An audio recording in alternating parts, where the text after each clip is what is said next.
Liftoff will start in T-minus 10 seconds.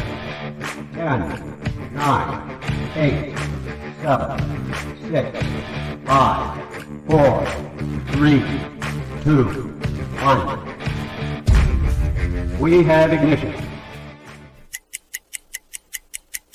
It's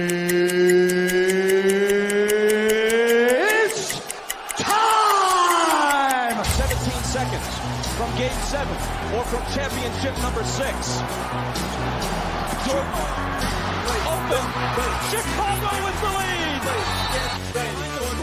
Harper got a piece of it. It comes off.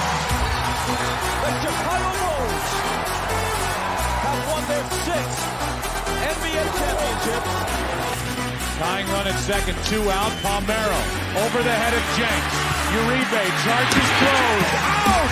And the White Sox have won the World Series. To the far side around the 8-yard line to Hester. Under it and to the middle at the 15, to the 20, breaks free to the 25, to the 30, to the outside, 40, midfield, 40, 30 to the coast, 20, 15, Hester 5. Oh!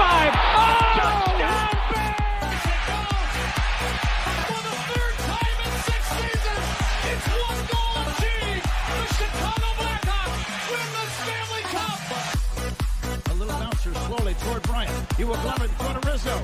It's in time. And the Chicago Cubs win the World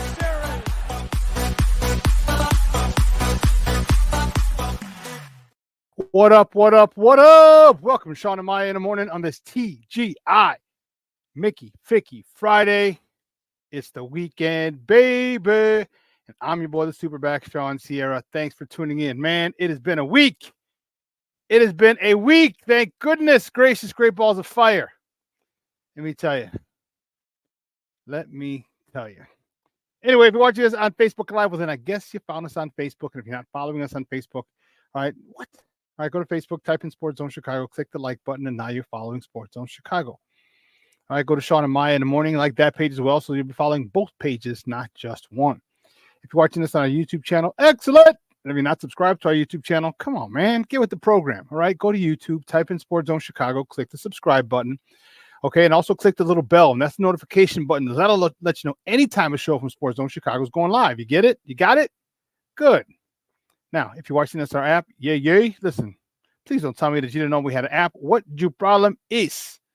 What your problem is? Come on, man. You got to know we got an app, all right? You can take us with you on the go. So listen, wherever you get your apps from, it doesn't matter. Doesn't matter where you get your apps from, whether it's iTunes, Google Play, Amazon, Walmart, Kmart, 7-Eleven, Zayre, Zemsky, Macy, Montgomery Ward, Venture, Woolworth, Webolts. Doesn't matter. Goldblatts. Just go there. Type in Sports Zone Chicago. Click, all right? Download it. Take us with you on the go. So not only do you get Shawn and Maya in the morning 3 days a week, not only do you get our other live shows throughout the week, and not only are they archived there like they are on Facebook, but I'll tell you what, we give you a slew. And I mean a slew of articles thanks to my man Clarence Council III. Big up to Clarence for keeping you abreast of all articles Chicago sports related. Now, if you're watching this on our Roku channel, I like that kind of party, baby. And if you don't know, you better ask somebody. Man, we have our own Roku channel. Yes, we do. So if you have a Roku television in the house, do us a favor. Download Sports Zone Chicago's channel to your television. Just like that, right there. You're like that, man. You're like that. All right? You're like that. All right? Put it right there next to Netflix, Hulu, Prime, Max, Apple Plus, Disney Plus, Stars, Showtime. Put it right there, okay? You can watch us on the big screen because, hell, we're on the big screen, right, Mickey Ficky, now. You can also tweet the show. You can tweet us at Sports Zone Shy. That's CHI at Sports Zone Shy. Now, if you want to follow me, just me personally online. You want to know what I did? Well, let me tell you what I did. I mean, nice and easy for you folks. Nice and easy. One handle for Facebook, Twitter, Instagram, Snapchat, and TikTok. All one handle at the Shawn Sierra. If you want to follow my lovely co-host, Maya Akai, you can follow her on Facebook and Twitter at the Sports Chica. You want to follow her on Instagram because you're an IG and you do it just for the gram, we'll just follow her at Maya_Akai. It's MAYA_AKAI. Man, we got a great show, but I need you peoples, all my peoples, to get interactive with us, whatever platform you're watching us on, whether it's Facebook, YouTube, or our mobile app. Leave a question or comment on that platform. It'll come up here on the screen. It'll come up here in the thread. We'll put it up on the screen. I'll incorporate it into the show. And that, my peoples, is what makes this the best Chicago sports morning talk show around. And that's you, baby. So bring them all. We want them all, baby. Questions, comments, smart answer, much, because like I always say, baby, ain't nobody scared over here. And like The Rock always says, don't just sing it, baby. Just bring it. Let us see. Let us see who we have starting this off this morning. Patty Lara, good morning, man. Thank you for tuning in. Jeremiah. Yes, Jeremiah. What's up, Papa? So let me say hi to Jeremiah and Dito. I know Dito won't see this because he's probably at his last day of school. Oh, no. If he goes to CPS, then he's no, he has till next week, next Thursday. Anyway, when he gets home, I'm sure Pop will show him. Jeremiah and Dito, good morning. That's what I'm talking about. Black Diamond in the house. What's up, Papa? Thank you for tuning in. Hope you're having a good day. Levette Lee's in the Mickey Ficky house. Good morning, Levette. Thank you for tuning in. I appreciate it. My man Cornelius Squalls in the Mickey Ficky house. That's what I'm talking about. Good morning. Let me first say I don't like the Bears being featured on Hard Knocks. Plus, now I have to order an HBO. That sucks.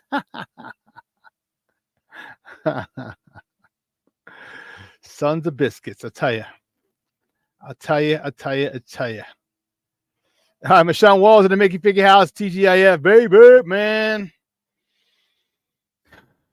And I had to do 50, actually 48 burpees this morning. I thought of you, Michelle. I'm like, man, he's gonna be busting my chops this morning. 48 burpees this morning. But man, it's been a rough week, man. I had a lot going on, and we did a lot of power snatches. So it's a lot of just throwing heavy weight around and screaming and yelling and grunting and all this other good shit. I needed it.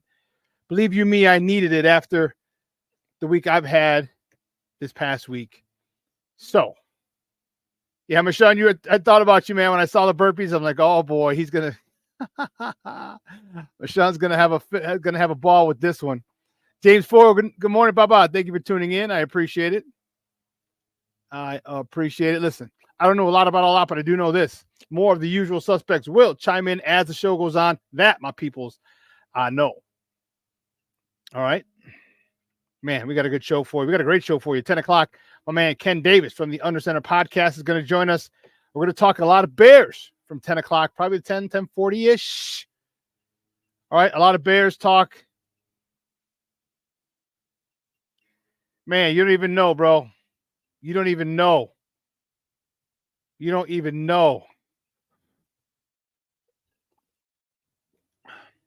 Oh, another good one. Not as good as on Wednesday's tea, but good.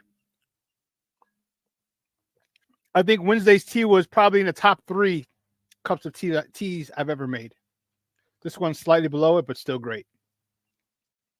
Man, when I saw the burpees after the snatches this morning, I was like, son of a biscuit, man. It was 10 snatches, followed by 12 burpees, followed by 10 snatches, followed by 12 burpees. Then you go into another set of snatches, but at much lighter weight. 10 snatches, 12 burpees, 10 more snatches, 12 burpees. The cap was, what was the cap? 11 minutes? Cap was 11 minutes. The burpees slowed me down, man. I didn't even finish in 11. I finished in 12 something, 12:35, 12:40, something like that. Because the burpees kicked my butt. I went through the snatches, no problem. Boom, boom, boom. But then burpees got me, Michonne. They got me. I'm not a happy camper. Not a happy camper. But it's 10 o'clock. Ken Davis is going to join us, man. We got a lot to talk about. The Bears, Hard Knocks. Yay. The prayers of many Bears fans have been answered. And the worst nightmare of some Bear fans is upon us. A lot of Bears fans didn't want the Bears to be on Hard Knocks. A lot of Bears fans did. The Bears were always adamant about not being on Hard Knocks. But, man, NFL is a son of a gun, boy. I'm telling you, I think that they decided they wanted the Bears, and the Bears had no choice. Personally, that's what I think.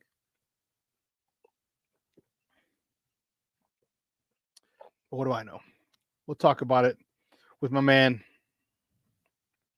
Ken Davis. We're going to talk about Caleb Williams. There's a little video they had out. Caleb to Williams Dunze was pretty dope. Yeah. We're still gonna talk a little, not too much, because I'm not gonna talk about Caleb struggling the other day. It's really a non-issue, but we do have to talk about it. It doesn't. It's for the thirsties. For all the thirsties, all right, who want to continue this nonsense about Caleb and all this other stuff, and it's silly. Oh, snap. King Book of World. What's up, Papa? Good morning. How you doing? Every Friday up in this mug. Yeah, Mashawn, he doesn't want him, but I'm telling you, NFL might have made an executive decision. I think that's what the NFL did. In my opinion, that's what they did. Shorty, good morning, Papa. Top of the morning to you, sir. I think the NFL might have made an executive decision, say, hey, listen, you got the number 1 overall pick. You got Caleb Williams, the number 1 quarterback prospect to come out in years. Okay, you're on an upswing. He's not joining a last place team. He's joining a middle of the road team. Okay, you guys should make the playoffs. And if once you make the playoffs, you can't be on Hard Knocks. So I think the popularity of Caleb Williams, I think the popularity of the enticement of people wanting to watch and see Caleb Williams, number 1 overall pick, with a middle of the road team, and could he? That was ascending. Could he take him over the top? We'll see. I think all that had too much. The viewership, it was too tantalizing for the NFL to pass it up, and they just said, you know what? Sorry. I'm like, yeah, well, it is what it is. So, but yeah, it's going to be interesting. Then we got baseball to talk. White Sox still the worst team in baseball. That's all White Sox we should talk. Cubs got their asses handed to them in the Brewtown. So now the Sox are going to go up to Brewtown. We're going to talk about that. Chicago Sky is in action. Chicago Fire is in action. Woo, we got a lot. Telling you, baby, Chicago sports going on. Best sports town in the country. All right. Sorry, Boston. Wicked pisser. Sorry, Boston. Sorry, all my New Yorkers, all the New York friends. He's talking like this, like New York sports is the best, whatever. You know what I'm saying? Nah, son, nah. LA, they don't even care what the hell's going on over there. You got a bunch of other problems in New York, in LA. They don't worry about sports. Miami, yeah. All right. It's nice down there.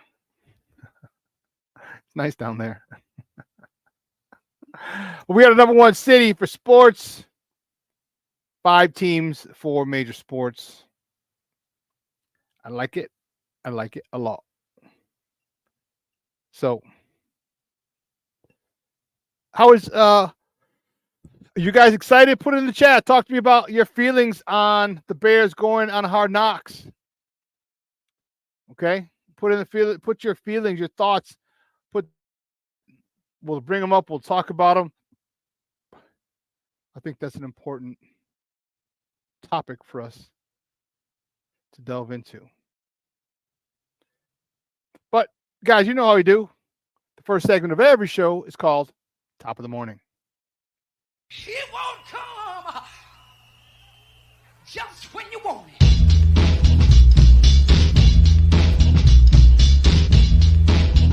Top of the morning to you. Top of the morning to you. Top of the morning to you. See, which way do we go? We're going to figure out where we're going to go. I know where we're going to go. The Cubs. Oh, man, the Cubs.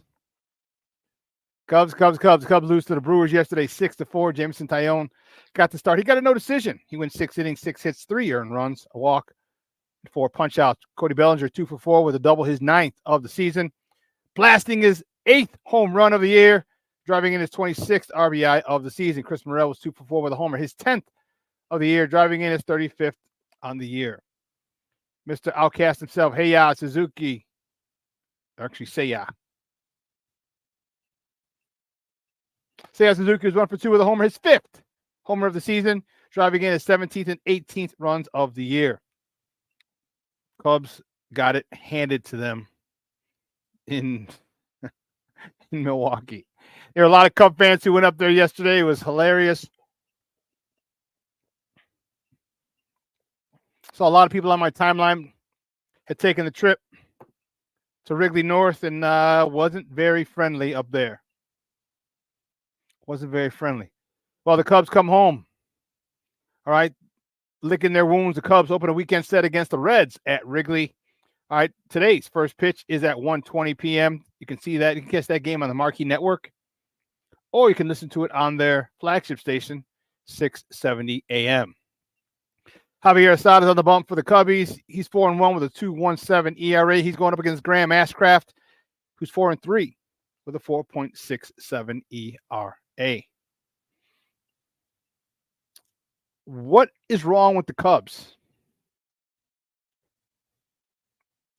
Is it just that they're still figuring each other out? I mean, I don't understand this. All right? I don't understand it. You know, it is they are far too talented to be where they're at.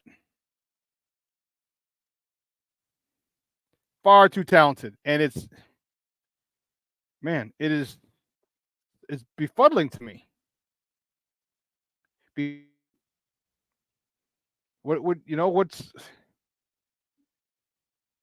There's too much talent, too much they got a great manager. Okay, so I just don't understand what's going on. I have no idea what's going on. You got Cody Bellinger back. I mean, wow. What else do you got to do? I don't know. But they better get it together. And I hope they get it together. I think they're going to get it together. But I don't know. That's the $1 million question. That is the $1 million question, because you're following back. You're at, let's see. Let me see exactly where you're at as far as. Damn, you're in third now. You just fell behind the Cards, the Lou. You're behind the Cardinals now in third place in the NL Central. You're just in first recently. Then you dropped to second. Now you're in third. I mean, you're a game and a half in front of Pittsburgh. But it's just unfortunate. I don't know what's going on with those guys. I really don't. I really don't know what the heck's going on. You know, and I'm not picking on you. I mean, kind of, sort of, yeah, but. And I'm not, yeah, I am liking it.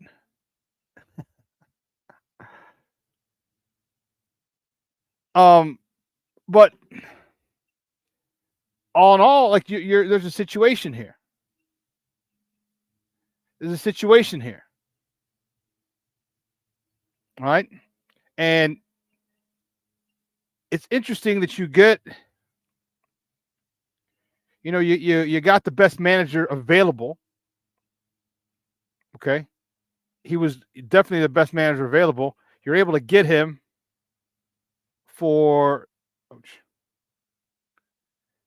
this upcoming season. You stole him. You poached him from the division rival in the Brewers, and now you're they're taking 3 out of 4 from you. You go up there, they're booing them, which is understandable. But 3 out of 4? Like, come on, man. Like, what's the deal? Like, I know Cub fans are not happy. That I can tell you. Cub fans are not happy at all. But what are you going to do? So the White Sox go up there today. Ooh. White Sox go up there today for a 3-game set. See how that plays out, because the White Sox are not very good, as you well know. The Brewers are. Do they take 2 out of 3? Do they sweep the White Sox? I remember I was up there 2021, 3 years ago. That was my 50th birthday weekend. And let me tell you, that was funny. That was really funny. That was the dead body incident. That was the my birthday weekend. That was the projects across from the hotel incident.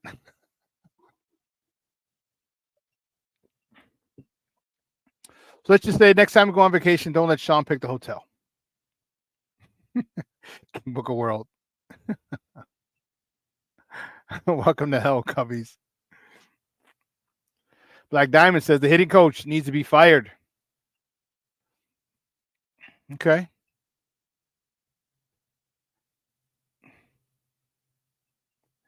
Yeah, they're underachieving big time. They really are. But luckily, they're doing it early. They're doing it early. Okay? They're doing it early. So there's more than enough time to recover, more than enough time to right the ship, so to speak. Okay? And get it straightened out. More than enough time. More than enough time. But listen, here's what we're going to do. We're going to take a quick break. All right? And on the other side of the break, what we're going to do, we're going to finish up with some more top of the morning topics. All right? So don't go anywhere, folks. Let's keep it locked right here. Shawn and Maya in the morning on Sports Zone Chicago.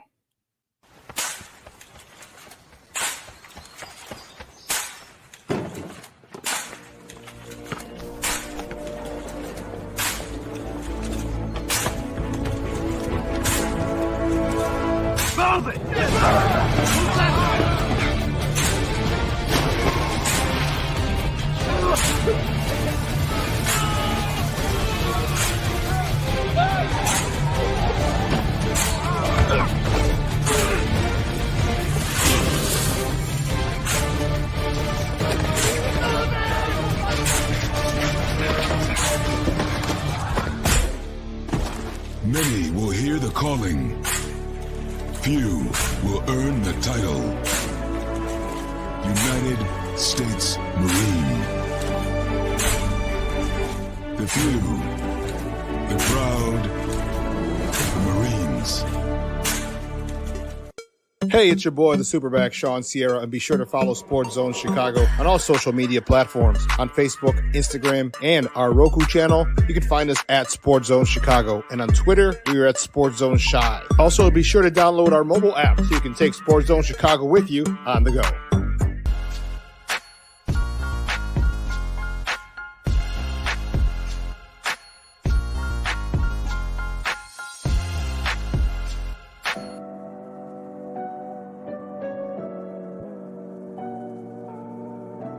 How do you take care of your mind health? For my mental health, I meditate in the mornings. I have my dogs. They're the best. I just find ways that help me just relax. Finding things that make me happy, like being close to my family. I meditate a lot and read books. I have hobbies outside of the game. I'm able to switch off. I'm able to turn my brain off from the game of basketball. Your mind health matters. Your mind health matters. We are looking for a few heroes, mentors, trailblazers, innovators, a passion to change lives, spark curiosity, open hearts, and awaken minds, help students answer the question, who am I? This could be your calling, but this is no job. It's the journey of a lifetime. Be a hero. Be a teacher. Mental health and learning disorders don't discriminate. 17 million children and adolescents in the United States live with disorders like anxiety, depression, ADHD, and dyslexia. Less than half get the help they need to thrive. Help the Child Mind Institute change these children's lives. Visit childmind.org.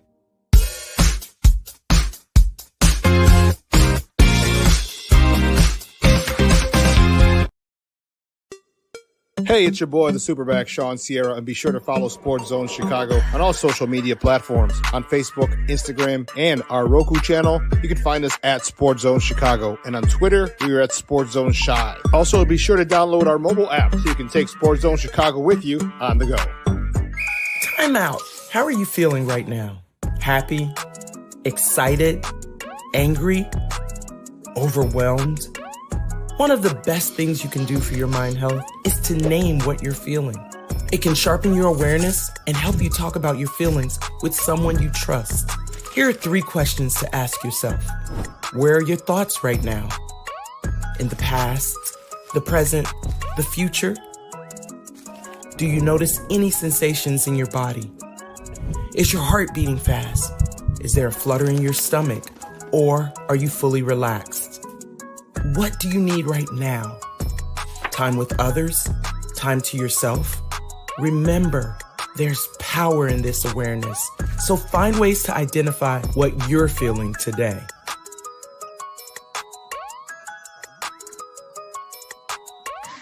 Hi, guys. Hey. Hi, Megan. Hey, Jessica.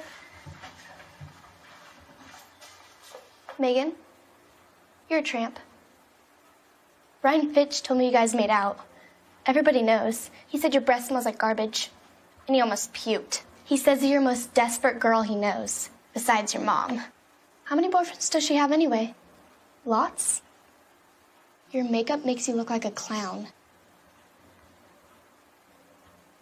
That zit is huge, zit face.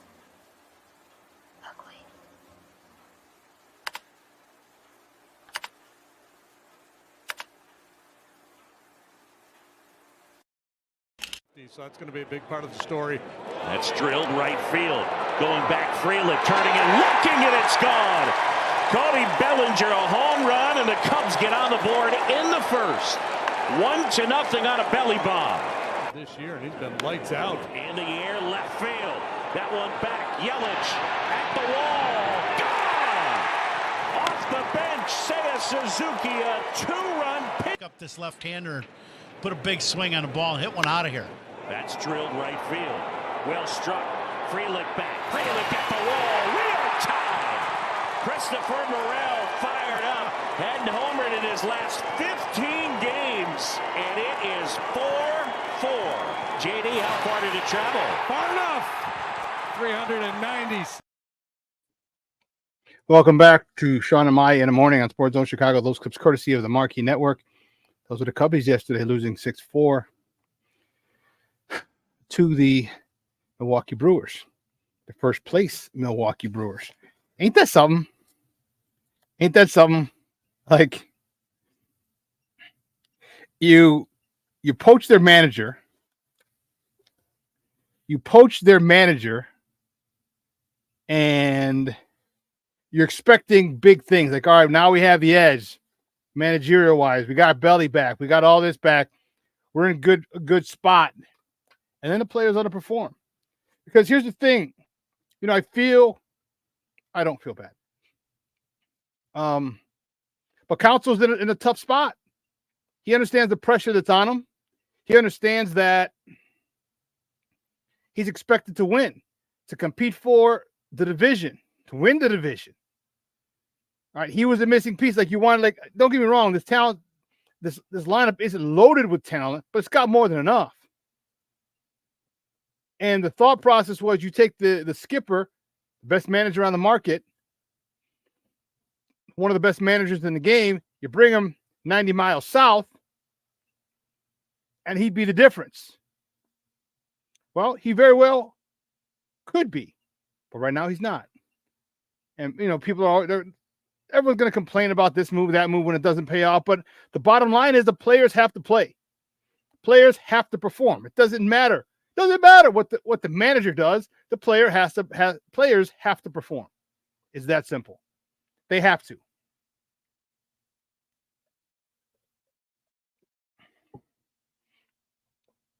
All right. He's not the one making errors in the field, making base running gaffes in the field. He's not. All right, that's Nick Madrigal at third. Boom. Opening the door. All right, a lot of other situations. Okay, and it's tough. And you don't want to throw him under the bus because you don't want to kill the confidence. But by the same token, you know what? Maybe he should. Like, you're all grown-ass men. Okay, and if he calls you out, I don't think you would be, some players today, a lot of players today might get hurt. Their feelings are hurt. Well, guess what? Grow up. Because you screw up, you screw up. And if he calls you on it, well, okay.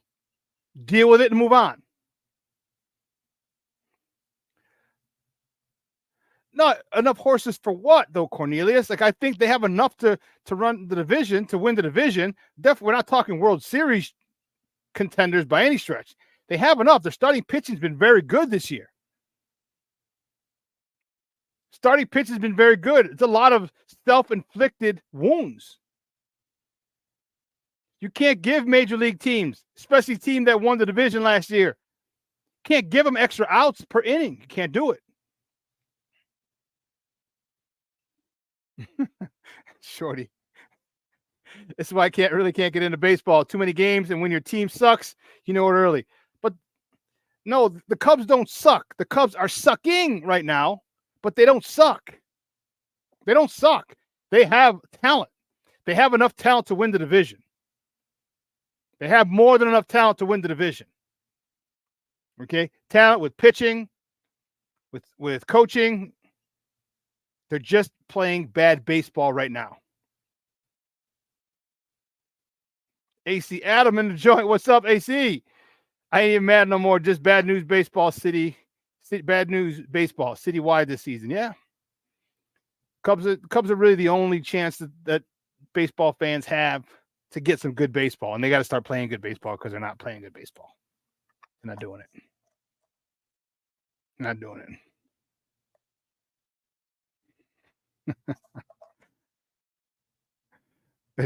That's awesome to hear from you, Shawn, of all people. Well, I don't like the Cubs. It's more so not even the Cubs, it's the fan base. The Jamokes, the transplants. But I keep it a buck. I don't keep it. I'll talk shit about the Cubs. But my analysis, I'll give you a fair analysis. I said the Cubs I was one of the people on record saying the Cubs are going to win the division this year. All right. Again, you poached their manager. You have guys, and one of the biggest things is Belly coming back. Is Bellinger coming back? He did. All right. Chris Morel's taking another step forward. What, 10 homers? Is that what it is? All right, this season. I mean, that dude's on fire for what, 30 homers, 30 plus? Yeah, Morel just hit his 10th. Belly just hit his 8th.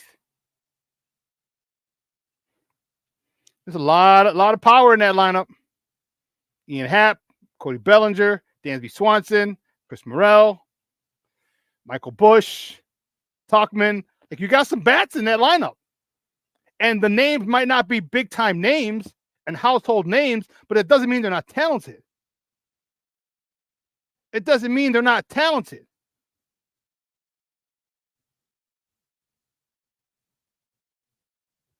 All right, enough with this ghost. I know where they can go. I could tell you where they can go. I could tell you where they can go.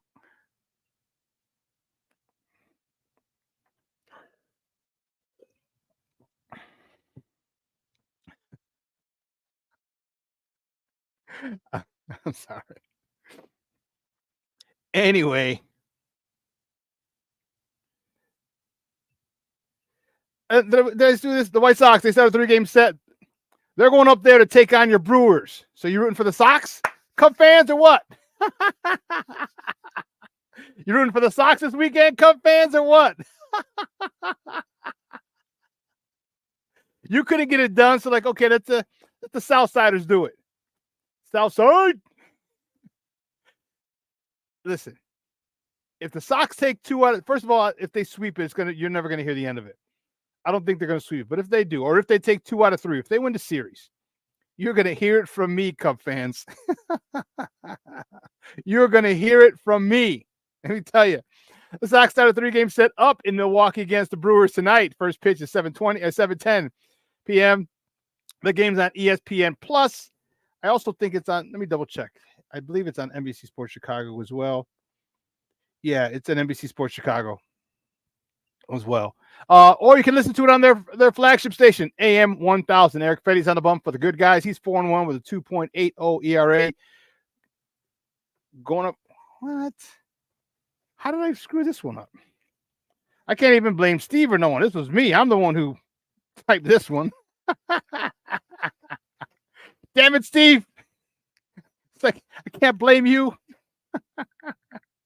Oh, Tobias. That's who it is. Okay. So you get fat fingers and you screw stuff up.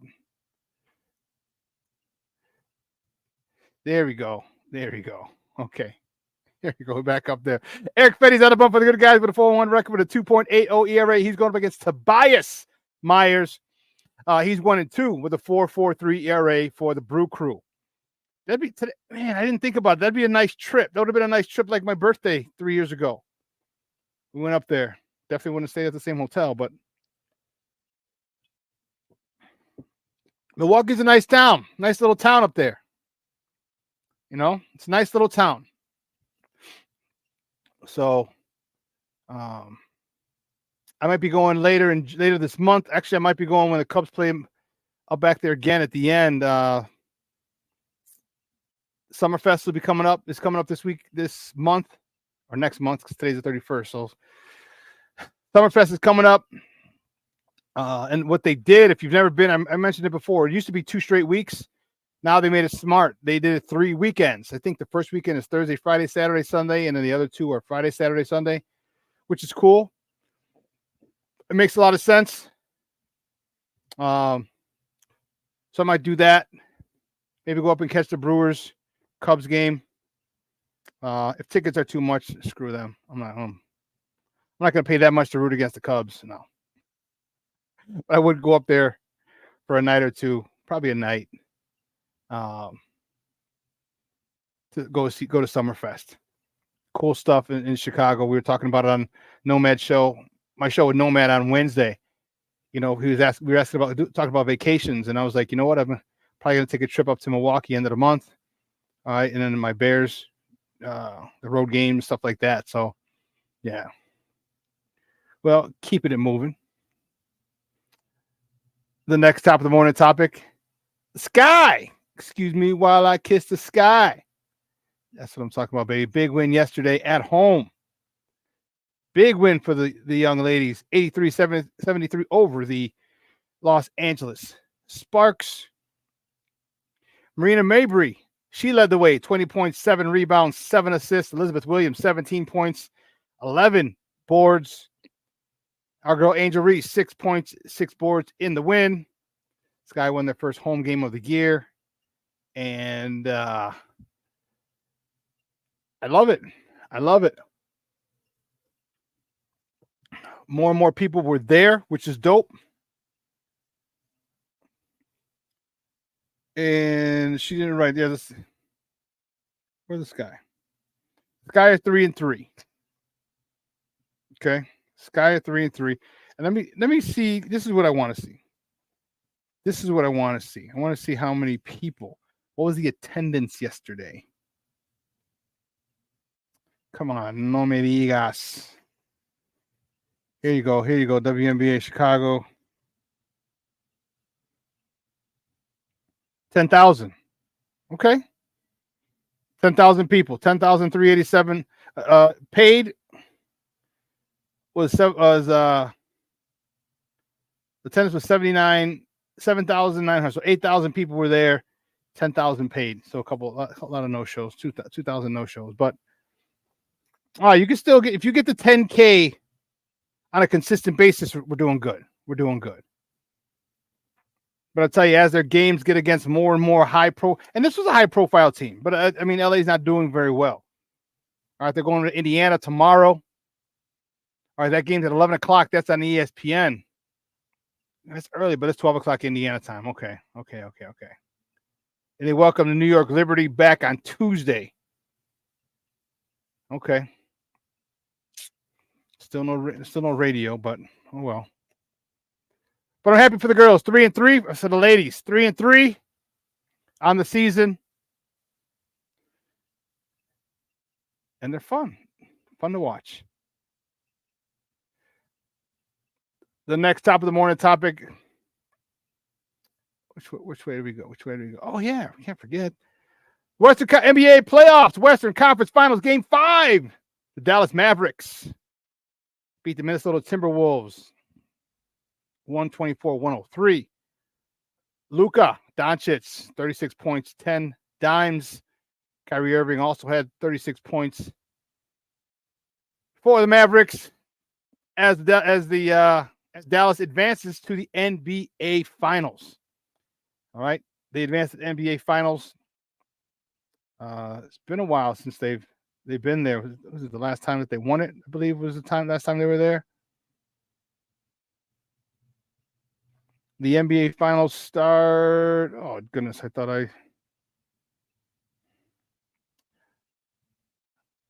I had it written down, but I didn't.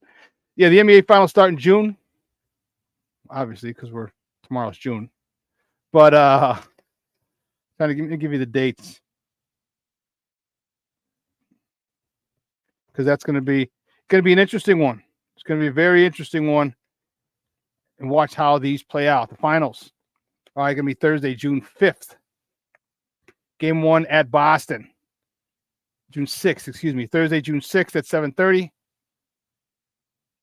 So they got a couple days off, and they always do that. They'll give them a couple days off just to let their bodies recover, all right, for travel. So it's Thursday, right? June 5th, June 6th. So they'll probably go out there the 4th. All right, practice the 5th, get ready for the game the 6th, get out there early, relax. It's going to be, I'm excited. The Boston Celtics are going for their 18th NBA title. And, they're in a tough situation. Yeah, they're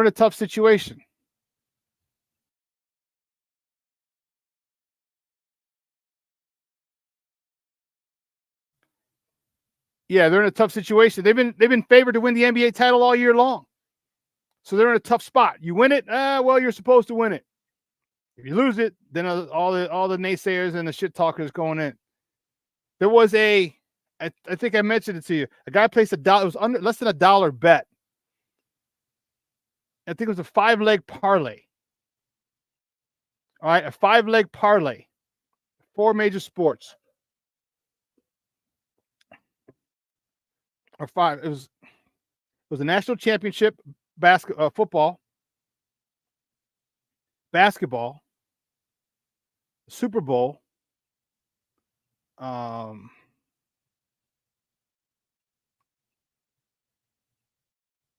then the NBA Finals. I think there was one more. I couldn't find it again to save it. That dollar bet's going to win him about $23,000. That's insane.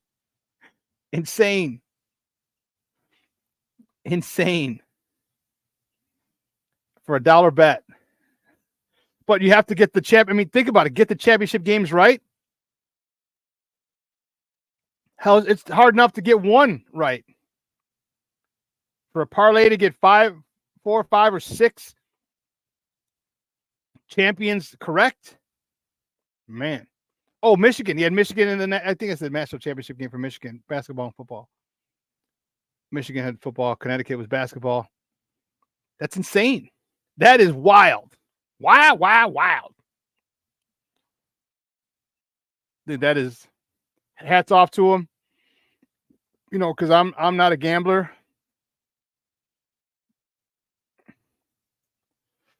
I'm not. It's too much.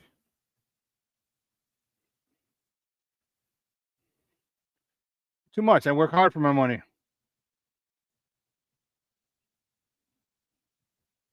All right. I forgot one thing.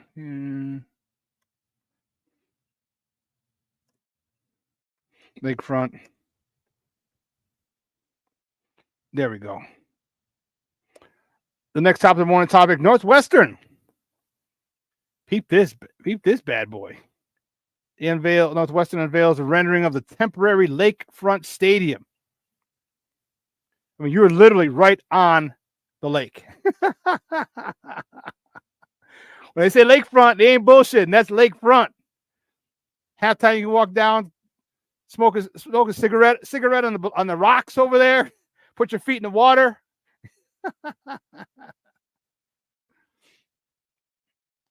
And this is all for just this season. No, for a couple of seasons while they build a new Ryan Field.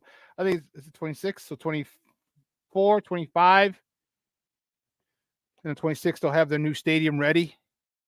That's pretty dope.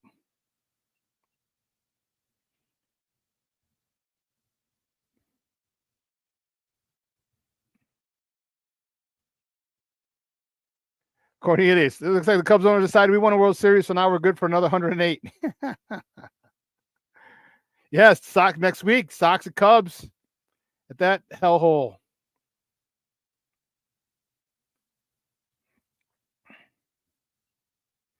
Boston's in for a big surprise against the Mavs. Here's why I picked the Mavs.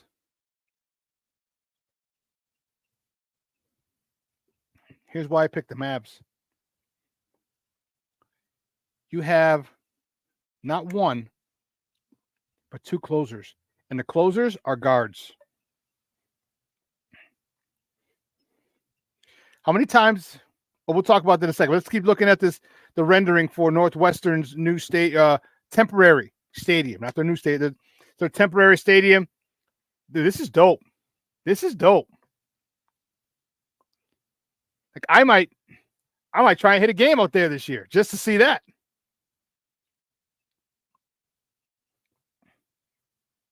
That looks dope.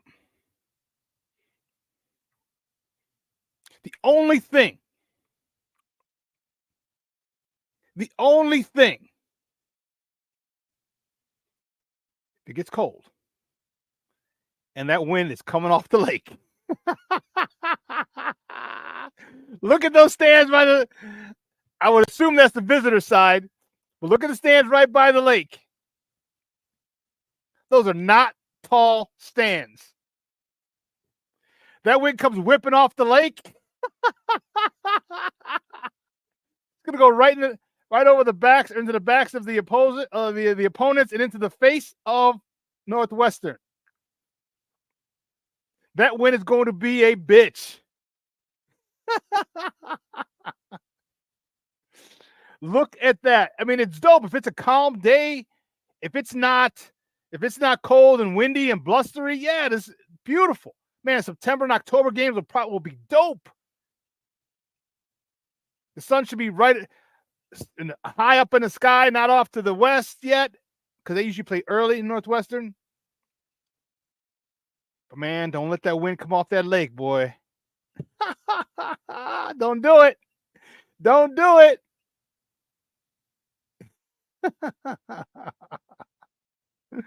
That is insane. Oh, man. Well, the next top of the morning topic, the Bears, baby. They did it. The Bears are going to be on Hard Knocks this year. Like I said, I think the NFL said, I'm sorry, Mr. McCaskey, you're going to be on. We're not asking you this time. We are telling. We're telling.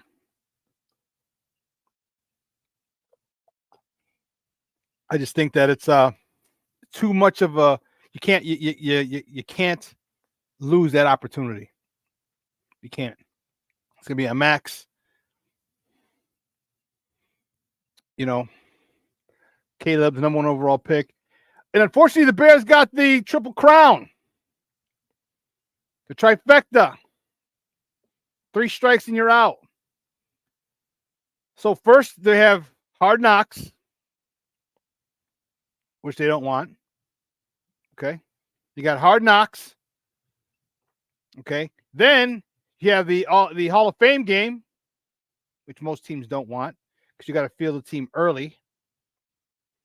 I mean, granted, you get to practice. You get more practice in. You get to practice earlier to prepare for the game. And then you have your trip to London. The trifecta, the triple crown. 3 things most teams don't want. And the Bears got them all in one season. They got them all in one season. It is let's put it this way, it's going to be an eventful season. That's for darn sure. That's for darn sure. Well, yesterday, speaking of the Bears, the Bears were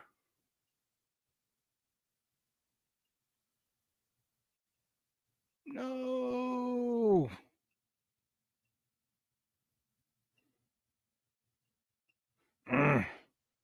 Yesterday, the Bears were on the links yesterday. Peep this. A little golf outing yesterday. See Caleb Williams.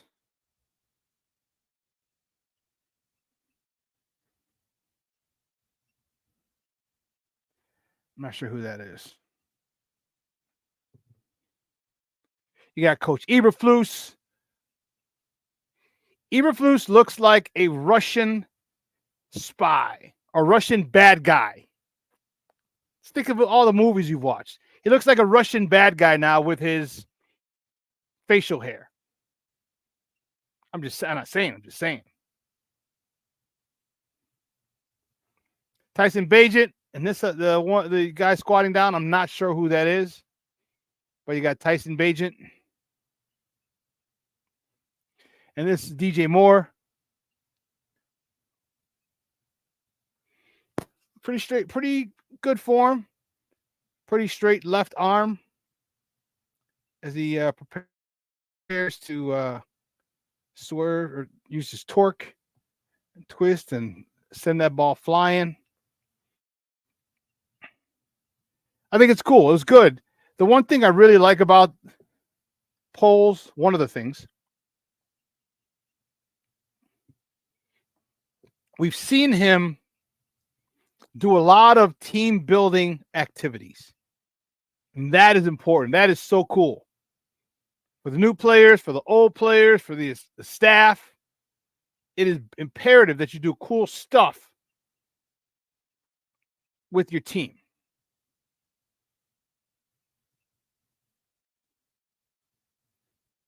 Imperative that you do cool stuff with your team. That's dope. Again, then you got Caleb. Caleb looks like he's been on a golf course before.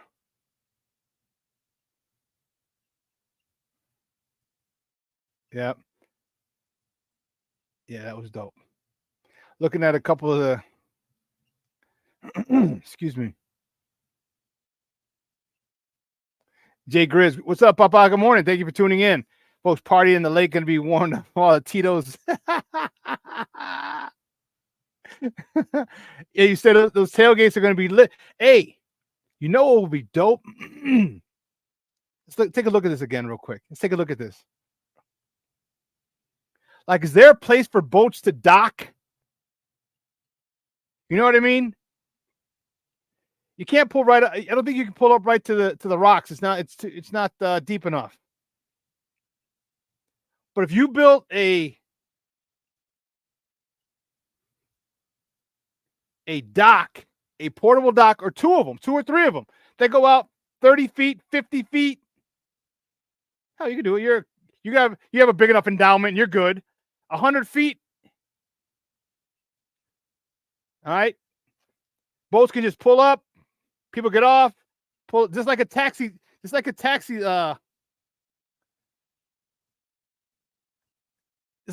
lane. Just pull up, get off your boat, walk down the dock, walk in the back of the stadium. That would be dope. Do you know then, dude, can you imagine tailgating on a boat?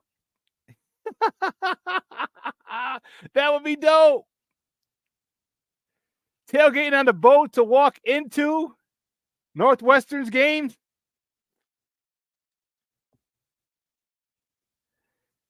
That would be phenomenal. And yes, the Tito's, Jay Grizz, would be flowing big time. Big time.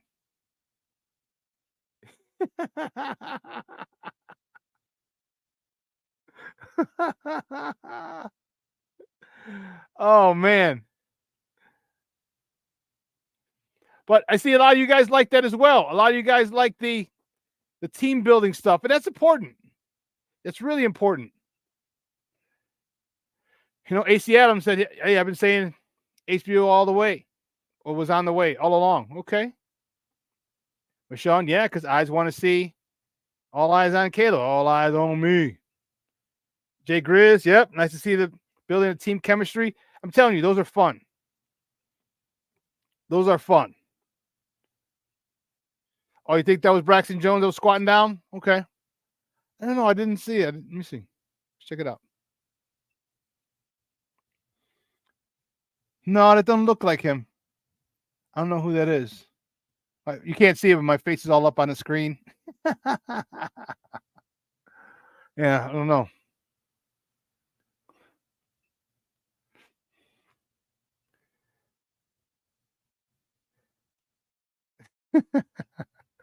No, Shorty.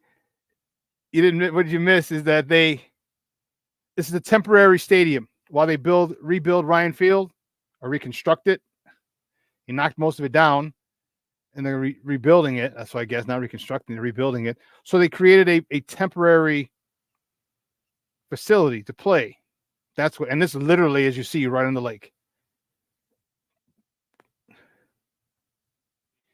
I hear you, bro. I hear you. Hey, listen. You know, some of the teams.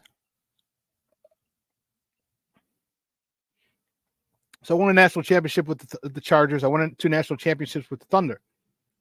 I'm fortunate. 3 national championships in my, and one of the best things is the chemistry that you're talking about.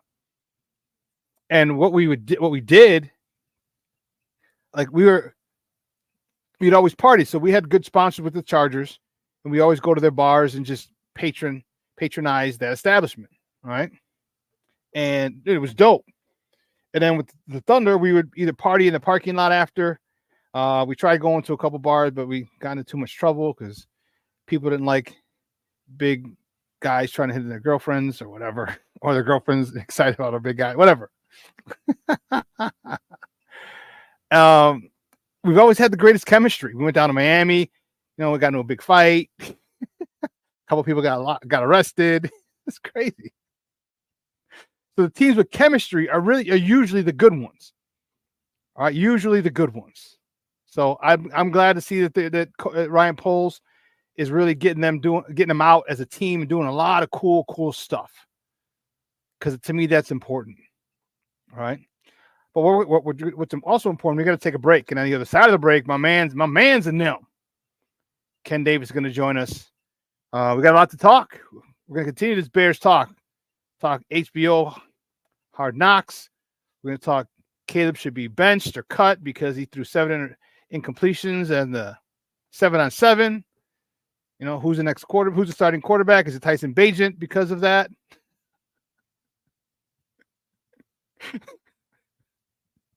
We're going to talk about man Ken on the other side of the break, so don't go anywhere, folks. Keep it locked right here. Shawn and Maya in the morning on Sports Zone Chicago. Hey, it's your boy, the SuperBack, Shawn Sierra, and be sure to follow Sports Zone Chicago on all social media platforms on Facebook, Instagram, and our Roku channel. You can find us at Sports Zone Chicago, and on Twitter, we are at Sports Zone Shy. Also, be sure to download our mobile app so you can take Sports Zone Chicago with you on the go.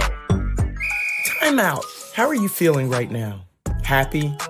Excited? Angry? Overwhelmed? One of the best things you can do for your mind health is to name what you're feeling. It can sharpen your awareness and help you talk about your feelings with someone you trust. Here are 3 questions to ask yourself. Where are your thoughts right now? In the past, the present, the future? Do you notice any sensations in your body? Is your heart beating fast? Is there a flutter in your stomach? Or are you fully relaxed? What do you need right now? Time with others? Time to yourself? Remember, there's power in this awareness. So find ways to identify what you're feeling today.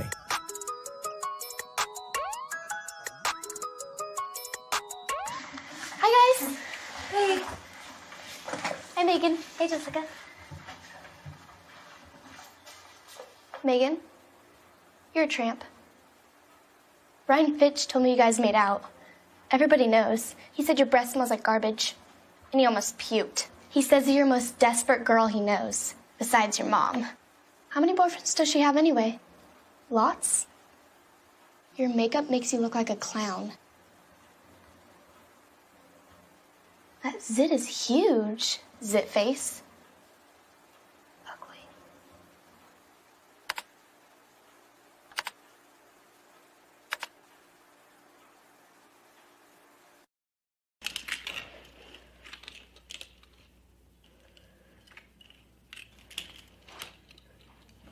Hey, bud, what you doing? I'm playing with cars. Cars? Can you show me what a car does?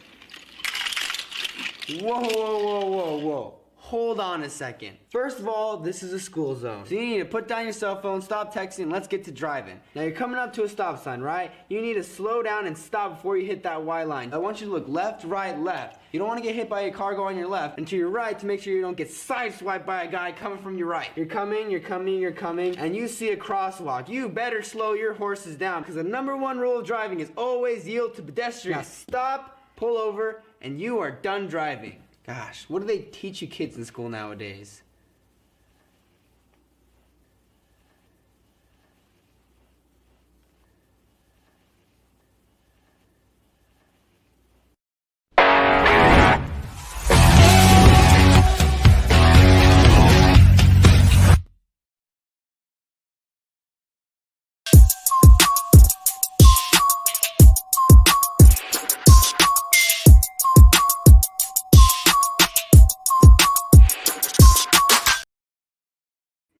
Yeah, welcome back to Shawn and Maya in the morning on Sports Zone Chicago. That clip courtesy of the Chicago Bears from a Hispanic, the Chicago Bears. I don't know why I'm in a weird mood this morning. 18 to 15 over 29. 2 rookies picking on a second-year player. That was nice play. Now, just because of that, kids have thrown over 7,000 yards. Like, relax. Rome Odunze is going to have 1,500 yards and 36 touchdowns. Like, come on, people. It's one play, no pads. Take it easy. It's nice. I like to see that. I love to see the chemistry. I believe me, I'm happy. I love it. All right, but it's taking one day at a time. It's a good TV show, by the way, back in the day. Anyway, you know what time it is. My man's in there. Man, it's been a while since we've talked. Fired up to see him. Get in here, boy.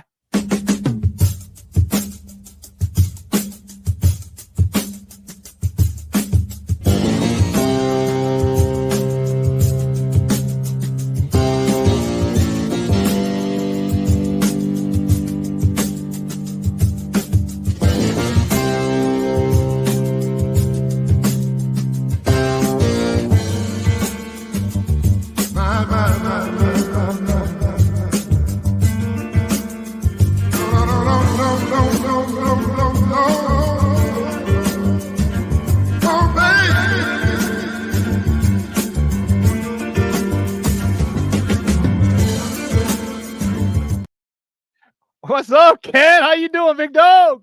I'm doing well, my guy. Shout out to Shorty, Cornelius, and of course Patty and Plank. Patty, tell the family I said what's up. Shout out to everybody, Shawn, everybody in the chat. Good to see you all this morning, man. I hope everybody's doing well and has a great weekend. What's going on, my guy? How you feeling? I'm good, man. This has been one hell of a week, man. And I was saying it earlier. I got to throw some weights around today at CrossFit like I needed it. I forgot. Like I got there. Sometimes you get there early, 4:45, 4:40. I forgot that I was mad and just frustrated from the week. So I'm in the middle of doing the first part, and I'm like, oh shit, I'm mad. I got something to be mad about. Man, I was throwing them weights around. I was yelling, grunting like a crazy mug this morning, dude. It was a good workout. So I feel good. Helped relieve some stress. Good. And help me relieve some stress, man. It was nuts though. But yeah, things are good, man. Things are good, especially after the workout this morning. So good for you, man. Shout out. I hope the mom's doing well. What up, Jay Grizz? Yeah, Shorty. I finally clicked. It clicked on. Shawn said it to me enough, pronounced it so I can get it right. So, man. But yeah, man, I'm happy, man. How's the mom? How's mom doing before we jump into Mom's good, stuff? Man. She just left. Warren's going to get her finish up the week strong for her CrossFit class. Nice. And so funny thing, my aunt might start going with her. Her sister, good. Might start going. This is where did she live in a 2-flat with y'all or whatever back in the days? No. So it seemed like y'all okay. I thought okay. One of them did live in a 2-flat with us. Yeah, I'm going through your family history on this. But no, you're right. We did live in a 2-flat when we lived on Fairfield when I was at grammar school and high school. And one of my aunts lived on the first floor, and then she moved up to live with us. You know how Mexicans are, like 13 in they're 8 in an apartment. You said that. I didn't say that. I did because I'm Mexican. And then my other aunt moved in downstairs. Another aunt moved in downstairs. That's why the aunt who owned the house lived up with us. That used to keep us straight. Man, who you telling? You can never know sneaky links. They can't sneak friends in. Couldn't sneak girls in. Nothing. You could never have people over. I got people everywhere. And my aunt who lived downstairs, she was a nosy one. She was a nosy one. If it was 45 degrees or warmer, her ass is on the stoop. She's on the stair, just hanging out in the neighborhood, watching things for like hours at a time. We're like, did you know that such and such? I saw a lady going into that dude's house. She doesn't live there. I'm like, oh, tia. Oh, tia. So that's how it was doing it, man. That's how it was growing up. Had to do my dirty stuff away from the house. Yeah, I did a mixture, but that's not a discussion for today. Those memories are fading, Shawn. Those memories are fading. Those black and white memories from back in the day. Well, let's talk some football, baby. Our Bears. Did you think this would happen? I did not. The Bears are now going to be on. It's been a debate. It's been a debate. Actually, our Bears beat reporter Alex Shapiro. He kind of called it with some of the equipment they have been bringing up there. So it's been a debate in studio where it was like, and then it was like, no, the equipment's just there for when they were going to come out and do like the opener and have different. But Alex was like, yeah, I think he said 2 weeks ago, I think they're getting it. I think Hard Knocks is coming here. So we've kind of been talking about it. I mean, it makes sense from if this is a different regime, quote unquote. It makes sense if you're trying to control a narrative while you're trying to get something built either on the lakefront or in Arlington Heights to kind of use this as just a part of your marketing campaign. In my opinion, no one else said this. This is just something that I'm saying, speaking into a moment. It makes sense because you have a new narrative with this quarterback that you brought in and Caleb, but also the weapons that you put around him. We saw how the defense played better towards next year. I'm interested in see the type of pressure they'll be able to put on the quarterback with only one force multiplier in Montez Sweat. It makes sense to do it now because the chips are in the Bears' favor. If the Bears have a decent year, people going to be like, yeah, that's what I expected. Even if you look at the schedule being lopsided with the back end of the year where it's going to be demonstrably harder for them towards the back end of the year, it gives them an out where fans will be upset, but we'll kind of be like, yo, but look at how the schedule played out. So it makes sense. Why not where the nation – also think about it like this. Why, when the nation has been waiting on Caleb Williams for 2 years, would you put him under wraps? No. You open that up and let everybody continue to follow the storyline. Why would you smother the storyline when the storyline benefits your brand, right? So, and then also, I wonder, I'm thinking while I'm talking, I wonder if, not to say that Caleb can make them do anything. That's not what I'm saying. But I wonder if there was more interest from players like, yo, let's do this, because it helps their marketing just for themselves. So for me, it makes sense for them to do it. Let's remember, the team basically gets to decide what goes out on television. So that was my question to you, bro. That was my question to you. Did the NFL make an executive decision to say, this is not a suggestion? Because the NFL wants to market this because you have the number one quarterback, you have in the third largest market, but you also have a huge market for him back in the DMV area because of where he's from. So now you got two large markets that really, and there's that East Coast bias. Remember, because we know how huge that plays in everything when it comes to sports and news, period. Do you think, and I think the NFL said, yeah, this is not a suggestion. What about you? I think the Bears will get the last say because of how old they are as far as ownerships in the NFL. I think they get some leeway. Again, it was down. They had to do it. But I think if the Bears were really like, hell no, we're not doing it, I don't think Roger Goodell can force them to do it, if I'm being honest with you. I don't know if he has that kind of power, being that he works for them at the end of the day. So I think, again, I will say this to your point. I'm sure the NFL was like, yo, this really makes sense. And I'm sure that there were voices in Hallis Hall that said this really makes sense. And that the NFL and those voices in Hallis Hall finally got to the family, and the family was like, all right, we kind of get what you're saying. Let's go ahead and do it. This is, again, my opinion. This does not mean that it's valid. This is just what I think may have happened. Yeah. I just think the NFL said, yeah, you know what? We're having it there. To me, just because there's just too much money, too much interest in Caleb, too much interest. Caleb is not. But you don't think Kevin Warren knows that too? Oh yeah, I think he does, and I think he was probably the conduit. All right, but he probably. I would think Kevin Warren. I would think it wouldn't be crazy for Ryan Poles to kind of be like, compared to when he first got here. Now he got like dog. He got the supercar with the rims on it and the AMG kit. You think he doesn't want to take it out in the street? Like, you know what I'm saying? Like, nah, I'm gonna keep it in the garage. Like, nah, I want you to see. Look, you know what I'm saying? Look at this. Look what I built. Right? Like, no, people we have, and some of us try to suppress it, a need to show out. You know what I'm saying? It's a need to say, look at me, or look at what I've done. So it's particularly with a outward facing job. Right. So this, like, we can actually see what you've done. It's on the field. So, yeah, if you're going to see what I've done anyway, let's put a flashlight on this bad boy and intensify the glare. So for me, I think it was a both with what you're saying. I think the NFL definitely is like, look at what you got. Let's do this. But I also think inside of Hallis Hall, there were people that was like, yo, I think this is probably time. And it helps. I don't know if it was who said. Shorty said, I'd rather next year. And I kind of agree with you. But the thing is, Shorty, the fact is, next year, if it's not working, we really on their ass. This year, they got a little leeway with it. Right? See, that's why this year it's not going to be as imperative, because he's a rookie. One, they got a new offense, and it's only Montez Sweat pressuring the quarterback. Right? So next year, where you would think there should be another pass rusher, the line should be better. Caleb is in his second year in this offense. There's not many excuses next year. So if things aren't going right next year and it's on TV, we're gonna be on that ass. Like, yo, what the hell is going on? Compared to this year, we eating this is dessert right now. This is like, yeah, this is great. More. It's dessert right now. So I agree, but I see for them why it makes more sense to get it out the way this year, because they kind of have a built-in equity this year as far as how the season may play out, particularly because the schedule is messed up. Did we go over the schedule last time you were on?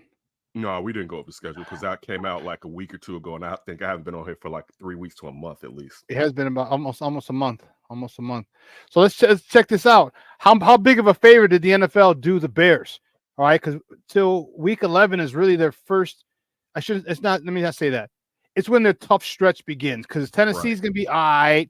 Houston's going to be a problem. Colts, I think we don't know them. But you don't know what Anthony Richardson. It's early in the year. You don't know how he's going to be running all over people. And he's been in the whole system a whole year from the coach's perspective, because he's hurt. Remember, so he's looking at it. He's learning. Like he got a redshirt year like Mahomes did. So we don't know how that's going to be. LA, maybe. I think. Look, Aaron Donald being gone hurts them, but they're ahead of schedule. We thought that it was going to take a couple of years, Shawn. They were back. If the offense think about it, if the offense is healthy, Cup and Puka, right, with a healthy Stafford, they're not to say that the Bears can't beat them, but it would make me upset if the Rams beat the Bears. Like the Rams, and they have a smart head coach. The Panthers should be a loss, even though the Panthers played the Bears decent last year. Jacksonville, the problem with that is the travel. So that could be something.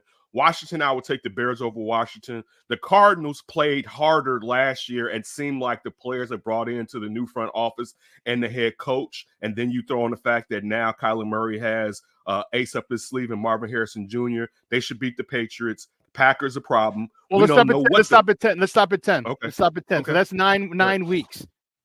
I had a problem picking 3 losses. I said, okay, I could easily see 7-2. I'm like, I could easily see 9-0, 8-1, and 7-2. I said, and if I look, I had to struggle for 6-3. Struggle for 6-3. Houston, okay, no problem. LA, maybe. All right. And then the third one I would say would be Jacksonville. But if we get out of those first 9 games, the first 9 games, 6-3, and then we go 500 the rest of the year, split the remainder of the season, and we go 10-7, that's a real possibility, Ken. I had them going 10-7 on the show. Okay. My cohorts had them going 9-8. Okay. Black Diamond says the third weakest schedule, best situation over our quarterback, playoff, no excuses. It's the back end of the schedule. That we could say it's the third weakest schedule all at once. You're in the toughest NFC division now. All right. Usually the Bears and the Kitties don't have their shit together.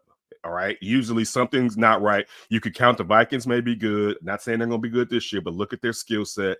Green Bay has their stuff together. Now the Kitties actually have their stuff together. So the Vikes are the only team that you think of as being weak in the division, and they have perhaps the best receiver tandem, one of the best receiver tandems, I could say, with arguably the best receiver when healthy in Justin Jefferson. You have Jordan Addison. You have TJ Hawkinson. You have Aaron Jones at running back. And you have one of the best defensive play callers in Brian Flores dialing up plays with Lord knows how he's going to use Dallas. What's the name from Alabama? Yeah. So that it's the division, and then in that you got who knows how Seattle, maybe the Bears should be Seattle, but you got the most physical team in the NFL and the 49ers in that too.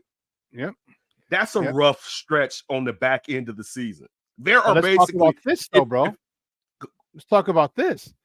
That's 10 weeks of getting your shit together. That's 10 weeks of ironing out. That's 10 weeks of having where you get the bad game from Caleb, where the offense can't score, where the defense gives up a crazy thing. That's 10 weeks. We don't start like by week 10 or week 11, the game 10, week 11. I said at least one of the training wheels got to be off, maybe both, but at least one. And because you're going to go through a whole bunch of trials and tribulations in the beginning, and those teams might not be able to exploit you like the teams in the second half will exploit you. And there's an old saying, you can learn a whole lot by almost losing. Yeah, then rather than losing. How did that go? If you don't need to lose, to realize where you're deficient. And I think some of these teams in that first 10 game stretch or 10 weeks parity, Shawn. This is parity in the NFL. Yeah. We don't know what these teams are going to be till they get on the field, to be honest with you. There's going to be one of those teams at the front half that we look at as nothing, as meaning. There's going to be, we're going to be one of those teams in the playoffs that people are going to be like, how the hell did they get in the playoffs this year? So it could be for all, like, we know the Texans are going to be good. It could be Tennessee, or it could be Jaguars. I was gonna say the Colts. The Rams, I already said it could be the damn Cardinals. So one of these teams is going to be, and if maybe not two, and one may be good, one may be average, but one of them is going to be better. But look, the flip side, one of the teams in the division, injury may make it to where they're not as tough. Jared Goff can go down. Jordan Love can. But just still saying, when we're saying the third week is scheduled, the Steelers and the Bears got a raw deal on the back end of their schedule, playing in the toughest divisions in both conferences. Yeah. You don't want to have those 6 games that you have to play in your conference in the back end of your damn dog. Let's get a couple of these at the front. So one, we can gauge where we're at in the division. Like, that is a raw deal. The NFL with this balance, that wasn't balanced. I don't like it. I don't care for it. I'm not going to whine too much about it because it's real life. Sometimes if we play sports, some schedules don't fall the way you want them to fall, and you got to go out and play the game. But I'm still talking about the narrative and the context of what may happen, to where they may have a good year, but it may not feel as good at the end because they playing some real team. They play the dog. If Green Bay takes another step, like remember last year, they spend a lot of their equity draft capital on the defense. They improved that. If the defense is good all year long, that's a problem. If Jordan Love doesn't regress, it's a problem. But what if he takes another step? That's a problem. We already seen in Detroit, they know how to get their shit together. That's a problem. You know, like, I'm not worried about Detroit. I'm not worried about Detroit. The Bears play Detroit well. But for me, until Ben Johnson leaves, I don't trust the kiddies, and I mean that on the flip side. I don't listen, dude. They came back, I was mad as a mother hugger. Yeah, I'm sure you had to be. We expected, like, we ain't got to worry about Jared Goff fast no more, because I'm waiting to see Jared Goff without Ben Johnson. I'm waiting for it. I'm like, I just want to see. Look, if he's nice without Ben Johnson, props to you. You're him, right? I just want to know how much of it is a mixture of both of you. But right now, Ben Johnson is still there. Right. Yeah. Right now, they got one of the most explosive players, and we haven't even talked about him. And I mean us in all of football, in Jahmyr Gibbs, that's in his second damn year in the NFL. Right. Like, think about that. Like, dude, this could be, it's a good thing that this division is tough because steel sharpens steel, but teams are ahead of the curve compared to the Bears as far as where they're at in their rebuild. You look at the fact that really Green Bay didn't rebuild. They just changed quarterbacks. You look at it. Yeah, Detroit did rebuild, and they're ahead of their schedule. And you look at it where the Vikings were trying to do a little bit of both. But still, in doing both, they still have some talented players, and they have an offensive-minded head coach and one of the better defensive coordinators in the NFL. I'm just pointing out it may not be easy at the second half of this season. Again, I don't think it's going to be the worst thing for the Bears because they may need to go through that. I'm just saying I think it's unfair, but life is unfair. Guys, we're joined by Ken Davis, host of the Under Center podcast on NBC Sports Chicago. We're talking Bears football here on Shawn and Maya in the morning on Sports Zone Chicago. Yeah, I'm okay with it. I like the end of it because I want it. If the Bears weren't in a situation that they're in, I like the first 10 games where they get to iron all that shit out. They get to iron it all out where they can't. Most likely, there aren't a whole bunch of teams that are going to exploit them for their mistakes. All right, you have a couple, but I think they're going to be able to overcome a lot of those mistakes in that first 10 weeks with the teams that they play. The second half of the season, yeah, not so much. So now you have it, and here's why I look at it and say the Bears are in a good spot. All right. Caleb Williams has been working with this offense for months now. All right. His quarterback coach and Waldron are friends. All right. So, he's worked on he's seen formations. He's seen, worked on cadence. There's a lot of things he's done prior to even being drafted than most quarterbacks. So he's got a handle on that. So that didn't come into OTAs. He came in learning that. All right. Then you got the Hall of Fame game. All right. You get to practice earlier.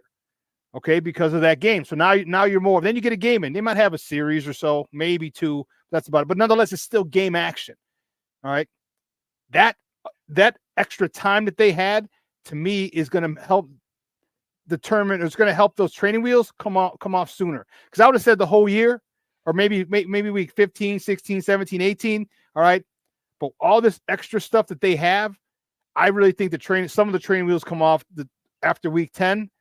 And man, I know Green Bay's tough. I know Detroit's tough, division winner. All right. I know Minnesota's tough, but damn, we might be pretty damn tough too. So I'm excited about the way it played out. But next year, sprinkle them around a little more. Cause I don't want it to deal with, cause we don't know what we got yet. We don't know the chemistry yet. You have your bye early too. So this could be attrition, right? Yeah. So the thing that they've benefited from also with Foose giving, regardless how we feel about him, he's shown the ability to adapt and how that, but there can be a improvement after the bye. You take your bye early this year. You know, you got a mini bye with the Thanksgiving game, but still that, and again, I'm not taking away anything that you said because we don't know how this year is going to play out. Let me lead with that. These are suggestions and hopes. But and I said the same thing I said about other teams. It could be injury, and it could be a situation where the Bears aren't a key player is hurt down that stretch, but that could be on any team. So I'm not, again, trying to be murky dismal and make it seem like, man, this is going to be bad because I don't know how the season may play out. I'm going in the season with, of course, like any Bears fan, when it makes sense, particularly with hope in my heart. But we got to see, you know what I'm saying? We have to wait and see how things gel. You got a new offensive coordinator. You got young players. You know, you were talking about pump the brakes on Rome, getting 36 touchdowns. It's something that we've been talking about on the show. How many receptions are out there for him? When you're talking about offensive coordinator likes to play in 12 and 13, you know, like what are the realistic expectations for Rome being what would be viewed as the third wide receiver right now? I'm sure there may be packages where if you're in 12, he may be the other wide receiver out there, but still you know, I was just they got to feel it out. You still got a young QB that I think is exceptional. We got to see how this offensive line plays this year. Is it attrition with them? I think I'm always a huge Tevinjenkins fan. How healthy will Tevin be this year? What will they get out of Nate Davis, particularly when we're talking about what could be considered an undersized quarterback and how much more important those guards in that center are and opening up lanes for that quarterback to be able to see down the field. There's still some questions, you know, and it's not bad. When you look at what Ryan Poles has done in this short amount of time, they got now the holes are unreal. They're closed up. Now you can really start saying, all right, I need another tackle. I need a go. Like, it's not the open that it was fine, for instance, that he only had 5 picks or whatever in this draft this year because of the fact that you closed so many holes. But still, you know, or 4 picks, but still, it's going to take some. We'll see. You know what I'm saying? I'm interested in finding out. I hope it goes well. I'm here for it. I'm here for it, man. I'm thinking Rome has a sneaky good year, and here's why. There's no way on God's green earth you can ever roll coverage or double team him. There's no way. That's malpractice as a defensive coordinator. Now when you have DJ Moore and Keenan Allen out there at the same time, there's no way. On God's green earth, there's no freaking way you can ever double team, because then you're saying, you know what, DJ Moore, Keenan Allen, you beat us. It's not what a defensive coordinator does. You don't ask people who've beaten other teams who have a history of that in the NFL to beat you again. You don't do that. By saying that, I say this. He's going to get the third best cornerback, period. And that's at best. Because what if the number 2 cornerback's hurt and 3's got to go to 2 and then 4's got to come to 3? Or the guy's coming off the street is coming on to 3. So now Rome's going to have, oh, man, wait, I've been up against number 1 corners, traveling corners with me all in college, and now I got this dude who's been on the street. And I'm not saying that he's going to be a Jamoke, but the talent level from cornerback 1, a lockdown cornerback 1 in the NFL, to a number 3 cornerback or number 4 cornerback, there's a very big disparity. So I'm looking for him to have a sneaky good year with Rome. And you also said put some numbers on what a sneaky good year. I'll say 6 to 8. 6 to 8. Okay. I don't think if he gets 6 touchdowns, that's crazy. No, I'm sorry, 6 to 800 yards. I think 600 yards is where he gets. I don't think that's crazy. I don't think that's not. See that we're talking the same talk here. But it's in less catches, is what I'm saying. That's what. Yeah, we're talking the same. This is so when you poo-poo me, this is what I'm saying is it's realistic. I think if he has 800 yards, he had a really good year. Yes. And when you're saying catches, it may be where it may not look well if he has 36 to 46 receptions or 50 receptions, but he can sit there and have 5 to 6, 7 TDs. But again, he's not getting the targets that the top 2 also, let's not forget this. You got top 2 receivers. You got a tight end you paid last year. You got a pass catching tight end, and you got a running back coming out of the backfield that can catch a DeAndre Swift. There's not going to be as many receptions going around, particularly if the defense plays well and that they don't have to be, the offense doesn't have to be on the field all day long. It's just the truth of it. It's a good thing to have, to be honest with you. It's a good thing to have how they've set up, because it insulates Caleb, and this is why Caleb probably was okay with coming here, and I'm sure had some discussion about it. It insulates him from a certain type of failure, at least to a degree. He can still fall flat on his face for all we know, but it really insulates him from what past Bears quarterbacks and past rookie quarterbacks taken high in the NFL had to go through with the amount of offense they put around him. Yeah, I think it all works together. All right. And when I said it before, I'm like, everyone laughed at the punter, dumb people on Twitter, like, oh, you got a punter. But if you saw the guy, and if you've ever played football, and one of the stories that I said, I remember playing with a great punter. His name was, I called him Jeffrick, but his name was Eric. Cause I called him Jeff for so long. I thought his name was Jeff. I was like, Jeff. And I'm Jeff. Nothing worse. There's nothing worse than that. I'm like, he goes, you talking to me? I'm like, yeah, ain't your name Jeff? He's like, no, it's Eric. I'm like, why the hell am I calling you Jeff? I called him Jeff for like 4 weeks. But dude, the first day he came out to play and play with us, I'm warming up, I'm jogging around the field, and he's getting his pre-game ritual on. Dude, he hit that ball. He coffin cornered it left side, right side first, then the left side. Right side, first one hit like the 8. Boom, 90 degrees, right out of bounds. I'm like, oh, snap. All right, cool. Next one hit like the 3. Boom, 90 degrees, right out of bounds. I'm like, he did that again. He went to the other side, same thing. Boom, boom, twice. And then he did the thing, and I stopped, and he kicked it right down the middle. It landed like on the 7 yard line. It hit the turf, bounced straight up, and then bounced, doom, doom, doom, doom, doom, and deadened right where it hit the freaking first time. I'm like, how the frick did you do that? And he just started laughing. We got a punter who can do that. With good hang time. I said it about 20 times. I'm gonna try and remember and count 20 times that we're gonna have an opponent, due to a punt, start inside the 10-yard line because of what this guy can do. That with this defense, if you get a 3 and out, because you're not gonna be all 3 and outs all 20 times, no. But you're gonna get a lot more 3 and outs, which means a punt. And we're gonna flip the field, and all of a sudden we're in a plus. Now Caleb got weapons. I'll throw it to Rome. Go ahead, you go get it, Papa. You're 6'4" with crazy vert, or I could throw a 6'5" Keenan Allen, or 6'5" Cole Kmet, or DJ who can break tackles like a running back. So I think we're in real, and that's why I said 600 to 800 yards for Odunze, but also he might get 6 to 10 touchdowns. And you're like, how did you do what? And hopefully this offensive coordinator likes to play jump ball with a 6'5" Odunze, a 6'4" Odunze, a 6'5" Keenan Allen, a 6'5" Cole Kmet. Let's do it. Remember how many times last year in the previous years, like throw it up to N'Keal Harry. That's what the guy does. Throw it up, throw it up. Hopefully he does that, because if he does, this team can be really good, really, really, really fast. Look at what they did. I mean, look at what they did with Tyler Lockett and DK Metcalf. Yeah, there was a lot of vertical end zone tosses to those. If you think about some of the passes that you've seen them catch over the last couple of years, there are a lot of they was beating people, but there was a lot of vertical end zone, red zone catches that those players received. So even with Jacket Smith and Jigba, I know he had the year that we expected, but I can remember at least 2 times seeing him get red zone TDs last year, and that's just 2 times that come to memory. So yeah, listen, it has to work out, and we'll see. It should. I mean, they have the whip. There's very few excuses offensively outside of a healthy offensive line.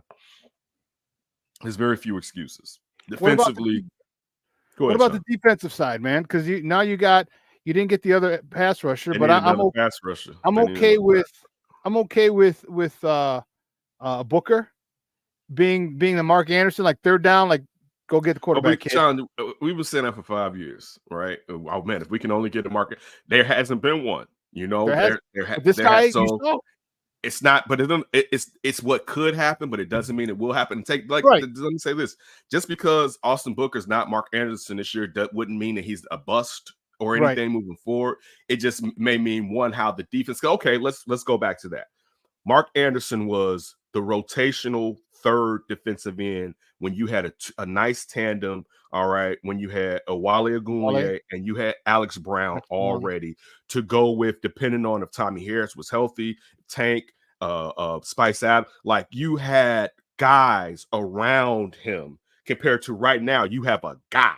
So that's where it's not an apples to apples comparison with Mark Anderson, because there wasn't a lot asked of Mark Anderson, so it was all peaches and cream that he could do that. It was like, damn, wait, you can do that, right? So now where you don't have someone on the opposite one of Odunze, or and listen, maybe Dexter takes that step. I don't know. I haven't seen enough to where I'm like, yo, they got two nice defensive linemen in Montez and Gervon Dexter. If they do, sweet, because that settles a lot of the issue with whoever's playing on the opposite side, the other side of Dexter, because he's going to be singled up a lot of times with them trying to focus on the 3 technique. But still, and look, I'm not dissing it when I'm saying this. You can't fix everything. And now for the last 2 years, we've been saying they got money. They don't have money. You know what I'm saying? They got enough money to fill a role if something opens up during the year. But in the past, where we was like, man, they got the money. They don't have the money now. So you're going to have to figure out in next year, where in roster cuts at the end of training camp, the trade deadline perhaps, but also in next year's draft and free agency, how to fix the rest of that defensive line, which I'm sure they will, because it would make sense to finally give Flus everything he wants. Like, he needs a 3 technique. Like this, that's what this whole thing runs on. And he could be either a penetrator or a guy that can just maul and still get back there. It may not just be through speed, it may be through strength, like a DeForest Buckner. Yeah. But you need that guy for this defense, because he doesn't want to blitz. And that my problem may be this year, at times they may be forced to blitz more than Flus prefers to blitz. Again, it's not the end of the world. I'm just pointing out some things that may take place. I like Booker, and I'm more than okay with having that rotation there with DeMarcus Walker, being setting the edge and doing the run thing, on predominantly rundowns. Okay. But when it's 3rd and 8, DeMarcus, you'll get a couple, but man, especially he's gonna be kicked in the inside, but he's gonna get kicked. He may get kicked in the inside, probably. It could be. And that's where he would be. That's where he would bring Booker out. But that's what they were supposed to do. That's what Walker is here to be, a NASCAR guy. Look, when it's time for us to go all defensive ends, basically, because it's a passing down, you get kicked in and we put someone lighter on the edge, because we want to take advantage of your power, but also take advantage of that player's speed on the outside. I mean, that's the plan. We'll see if it definitely works. It could work. It just would be nice if they had 2 studs on the defensive line. I'm not saying that they should. It will happen. You know what I'm saying? Montez Sweat isn't going anywhere. They got draft capital. They got 2 second-round picks next year. You know what I'm saying? On top of that, a first-round pick. So clearly, that's 3 chances in the top 60 to bring in someone to be a force multiplier along with Montez Sweat on the defensive line. Ryan Poles has done a phenomenal job. There have been very few hiccups, which most general managers have more hiccups. Yes, you can say that Chase Claypool, people make trades and players don't pan out all the time. That's a part of how it goes. At least he didn't keep his powder dry this year out of fear of the same thing happening. He made the deal for Montez Sweat instead of letting Sweat hit free agency and just got him here. No, you got to do what you got to do, and Poles has been doing that. So it's not a knock on Poles. He's just paying attention to, for pointing out what's really taking place on the defensive line. Hopefully it plays better than we expect. Yeah, he's not going down. He's not no backwards K in his book. Like he's going down swinging, and I love it. And I love it. And I think Gervon's going to take a big step. The last couple of games, last 3 or 4 games, you saw the arrow really turning up or pointing upward for him. So that's awesome for him, awesome for this team. But one of the things that I think was most important that people aren't talking about is Eric Washington, the D-line coach / defensive coordinator. He's a guy who's very well respected throughout the league, but he's also a guy who's well respected because he gets the most out of his players. His players ball. And that's why I said Austin. I see Austin Booker doing well, because I think imagine a guy like this, Austin Booker, who hasn't played a lot. All right, he doesn't have a big body of work like some guys since grammar school. You get him with Coach Washington, takes his game up another level. But also DeMarcus Walker, but also Billings, also Gervon Dexter, and God forbid he helps Sweat get any better. Lord have mercy. I think the Eric Washington factor is going to be pretty huge here in Chicago because of the type of coach he is and his ability to extract the best out of his defensive linemen, and that's going to make everybody in that back 7 happy as a mug, boy, because they're going to be eating like fat cats. Your thought on the Eric Washington effect? I think it's nice. I still think that you can have a coach that can get a lot out of talent, but there is still something to have supreme talent also. But yeah, I think it's definitely great, and everything you said is what we've heard about him. Definitely a great defensive mind and a tactician when it comes to defensive linemen. So I'm looking forward to it. It's just still they need just one more crazy body. You know what I'm saying? And again, this isn't a knock. It's just they need one more. They may be able, for the most part this year, to play where it doesn't really affect them because, I mean, the backside is nice. You know, like they got one of the best defensive backfields in the NFL if they're healthy. You like the question now, think about like how and Brisker is still one of our guys. The question now is, can he stay healthy? What level can he go to? Because Kevin Byard stays healthy. We know he's a turnover machine. You look at Kyler Gordon. Kyler Gordon is killing it at nickel. Listen, I know he got ate up last year, but man, I like me some Tyreek Stevenson. Like the athleticism. Oh, he got it up early. No, he didn't get it up late. He got it up early. You. But like, and Jalen's a stud. And then the question, you sit there, TJ becomes a bear after like game 3, where it's like, oh, he doesn't care. And I mean this is a positive way. Like he ain't caring about his body. He throwing that bad boy around reckless. Like TJ was like, I see why you paid him. And we're waiting for Tremaine Edmonds. Then Tremaine Edmonds starts popping. Remind you, he didn't play during during training camp due to injury. So we finally see Tremaine. And so the back 7 is stupid, basically. Yeah. You know, and we know if you're sitting there and you're in a regular package of 4-3, that your strong guy is innately intelligent when it comes to football and spacing. When you're talking about Sanborn, it just has an ability to be where the hell he's supposed to be. And we haven't even seen what Noah can do. So like the back, it's and again, I'm saying it's like a lot of these are assets through with Kevin Byard through free agency, most through draft picks. You can't fix everything. Also, players that you may like may not have been there. They have a certain type of player, particularly when it comes to the trenches. But in general, they have a physical type that they like. Sometimes I would take some people that would be viewed as undersized if I think their motor is ridiculous. Like this, I don't know. Donald was undersized. I was just about to say that, and you just cut me off. I don't know if they would draft Aaron Donald here. I was just going. Right. I don't know if they would draft Aaron Donald here, right? And again, that would be a mistake because we know who he was. But when you're looking at his draft profile, you're like, yo, he's undersized. How long is that going to last? Nobody knew it was going to last a decade, particularly at defensive tackle, which is crazy. That's crazy. If you get 4 years out of a premium defensive tackle, he's a Hall of Famer. If he's a top defense, you get 4 years out of a dude that, let's say he played 6 to 7 years, and 4 of them he was dominant. You like, yo, this dude was dominant from day one till he just walked off the stage.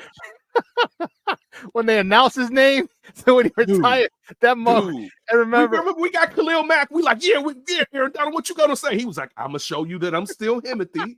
I'm him, and not take away from Khalil, but they got drafted in the same year, so you always compare to that player.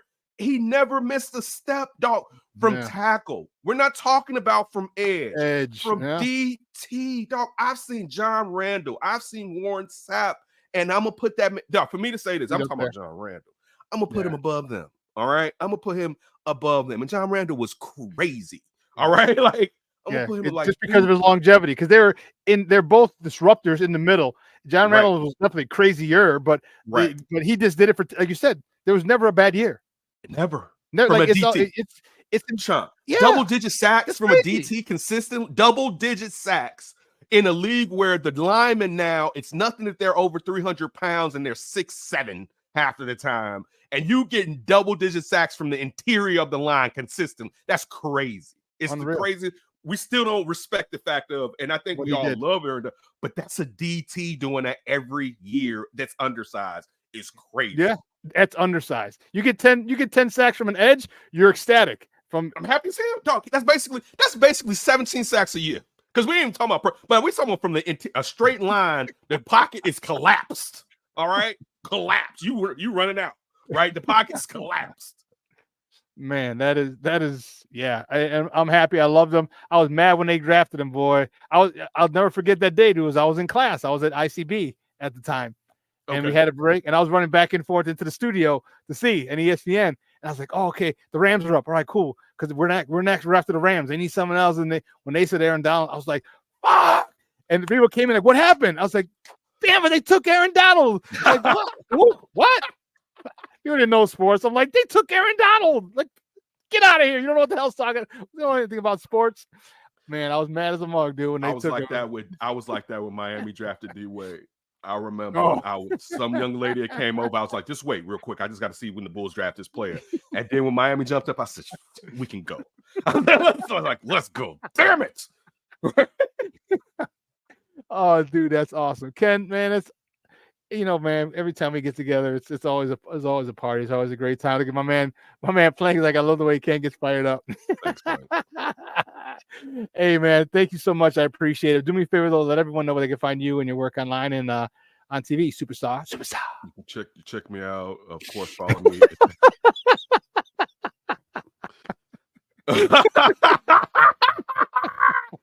What's Shorty's show, Shawn? What's Shorty's show? He's Bears Country. Shorty, put the name of your show in there in the thing. Like country, it's like how crazy because the Ken's backing away from the crazy. Like the times I'm getting old, Shorty. I'm getting old, and we just went through a civil war. I've got battle wounds. Bears Country. The horse is gonna have one hoof up from the fact that the injuries from the Civil War took me down years later. Yeah, Shorty, hit me up and I will see if we can get it together. Of course, in the Lara family, which is always one of the best families in the city of Chicago. Follow me at That's Davis. Hit me up direct on Instagram. Hit me up on Instagram. Hit me up on Twitter or something. X. You can always check me out on the Under Center podcast, which comes on every Wednesday at 5:30 p.m. Also, usually now I'm the digital host of Football Night in Chicago. I'm sure I'll get some run in the studio within the next month or two. So just check me out at NBC, and of course That Davis Show. I'm going to start doing some stuff over there because I need to make some money in my life. But everybody, I always appreciate you all. I hope you all have a great weekend, and everybody, please be safe. Shout out to Mondo, and look forward. Hey, Bears, hopefully it goes well. Hopefully we just have a good time this year. Like, we deserve it. Like, everybody that follows this team and follows Chicago sports, we deserve better. So hopefully we get what we deserve. But everybody, I'll holler at you next time I join here. Shawn, you know you're my guy. Love and everything, and keep taking care of your mama, man. I always like to see it on social media. No problem. I love you, man. Thanks, brother. We'll talk soon, and we're gonna I'm gonna call you this weekend. We're gonna set up a day for lunch or for brunch on a Saturday or Sunday. And I told you I got that thing. I had a gift for you. It's over a year old. You will love it. Love it. Okay. Real quick before we go, because your thoughts, real quick, on the Negro League statistics now being incorporated by the major leagues, and now we got a new batting title champion. I love it. I mean, why were these other leagues brought in back? What was this? The 60s or 70s? The Federal League and all of that, and you had the best Negro players playing each other, right? Yep. So what's the same as you had the best white players playing each other? And we know how great the sport was because they wouldn't have integrated because they were like, yo, I like that over there. Yeah. So there's some luxury about money. Like, I don't care if he's colored, but because he can play. That boy can. That boy good. My brother Branch Ricky's head. I mean, dog. I used to have a book. Used to have this like childhood book that I remember my mother got me, and it was like a different type of item, like it was baseball, but it would talk to Jackie Robinson. And I remember growing up reading about Satchel Paige and Josh Gibson, and they should be respected. They're Americans. They played a sport that's the same sport regardless of color, and to a degree both of the sports were just one color basically. So why is one superior to another? So I mean, no one's better than me. So, and I mean that as a person that doesn't believe anybody's better than anybody else. When I say that, I don't mean that from arrogance. I mean that I don't think a person should be like, I'm better than you. There's something wrong with you. But anyway, that has nothing to do with what you're asking me. I think it's great. All these years that these people haven't been as heralded as they should, they deserve it. And so it's great to see that baseball is finally doing the right thing when it comes to these gentlemen. I hope their families enjoy it. And I know that it's not all the way done. I saw Dorsey on Pat McAfee's show talking about they're only at 75%. So I Right. look forward to seeing how it goes, and I look forward to more of an open and honest conversation. I don't think today we have to act like we're kids when we're having discussions about life. Like, I'm a grown-ass man. Let's have a grown-ass discussion and not get caught up in your feelings sometimes when some things are right and some things are wrong. Like, I don't know, Shawn, and we could talk about that when we go out for that lunch or brunch. But yeah, I love to see it because it's something near and dear to my heart, particularly here in Chicago. When you're thinking about right there at Comiskey, you had a All-Star team games. like how big it was here, how much business it used to bring to our communities.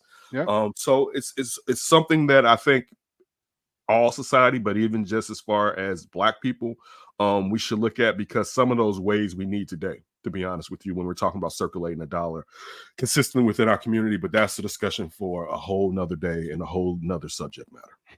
Dude, great stuff, man. Hey, any big plans this weekend? My niece is having a graduation. Our niece is having a graduation party. Okay. So this is my brother that passed away, his oldest child. I went to her penance ceremony last Friday. I didn't know I was going to actually be a part of it until I got there. I would have dressed up. But she's the first young lady in our family. So that's one of the things that I have going. I'm sure me and my family is going to go out to eat either today or tomorrow. But I'm gonna kick back and just kind of enjoy the weather. Right before here, I was a little bit late. I had some patio furniture that need to get tossed out before the garbage man came. So I told my son, I was like, "Come on, hurry up!" And now I told you, I was like, "Give me 2 minutes," because it didn't hit me till I came downstairs. I was like, "Oh shit!" So I was like, "Come here, get this stuff up out of here." But yeah, that's all I got. What about you, Shawn? No, you know what? Sunday, my aunt is the one who's probably gonna start going to CrossFit with my mom. Her only sister that's left, her only sibling. She's cooking dinner. She's like, "You want to come over?" I'm like, "Let me think about that." Yeah. And she always gives us to go stuff. So we'll bring back her containers. Like, "Can you refill these, please?" So yeah, we'll have dinner Sunday. Tonight and tomorrow, not too much. Chilling. I'm still working on some stuff like my trading stuff, and I'm reading some books and stuff like that. So although summer's officially started, yeah, I don't have much going this weekend because I got some more stuff. I'm going to Milwaukee at the end of the month, checking out Summerfest. I'm definitely not staying at the Dead Body Hotel again. Hotel? No. Murder hotel. That wasn't a murder. It was an OD. I apologize. It wasn't a murder. It was an OD. OD hotel. We had a fun time, though. We had a fun time. Man, we did. That was nuts, though. And you holding the Stein. We was lit. We were lit that night. We were definitely lit. Oh man, so that's about it, man. Nothing too crazy, man. Nothing too crazy. So all right. Well, I got to see you this summer, man. At least a couple times, more than just once, Shawn. Bet. All right, man. We'll talk soon. You have a great weekend. You too. All right, guys. That's Ken Davis from the Under Center podcast, and man, it's always a great time when my man joins us. I love talking with him because we could talk a whole bunch of things. We talk sports. We could talk, social issues. He's a diehard White Sox fan like me, and we're both going through misery. So maybe we'll go to a Sox game, get them on the secondary market, tickets for $5. We'll be good. I left it. My flask is out in the car. My little flask that I have that I fill with Tito's, we can bring that in like I did last time. That's the way we go. But man, what a phenomenal show, man. 2 hours are coming and going. I'm going to cut it short a little bit today. I'm going to go pick up the warden. I got to do one. I have to stop and run an errand real quick before I go pick her up. But man, awesome. Really thank my guy Ken for coming on and hanging with us for as long as he does. I know he's busy as anything, as most of us are, but I want to thank him. And then thank you guys, man. You guys made it lit. This chat was lit. It was going nuts. So Alfred, what's up, Papa? Thank you for tuning in, man. I appreciate it. It's the summer's going to be fun, man. This weekend I don't have much, like I said, but I know upcoming weekends they'll be packed. I got a busy week next week. I got 3 events during the week I got to go to. So yeah, I'm gonna chill a lot this weekend, and yeah. So anyway, guys, you have a wonderful day. We're gonna replay this at 6 o'clock. I'm sorry, at 12:15.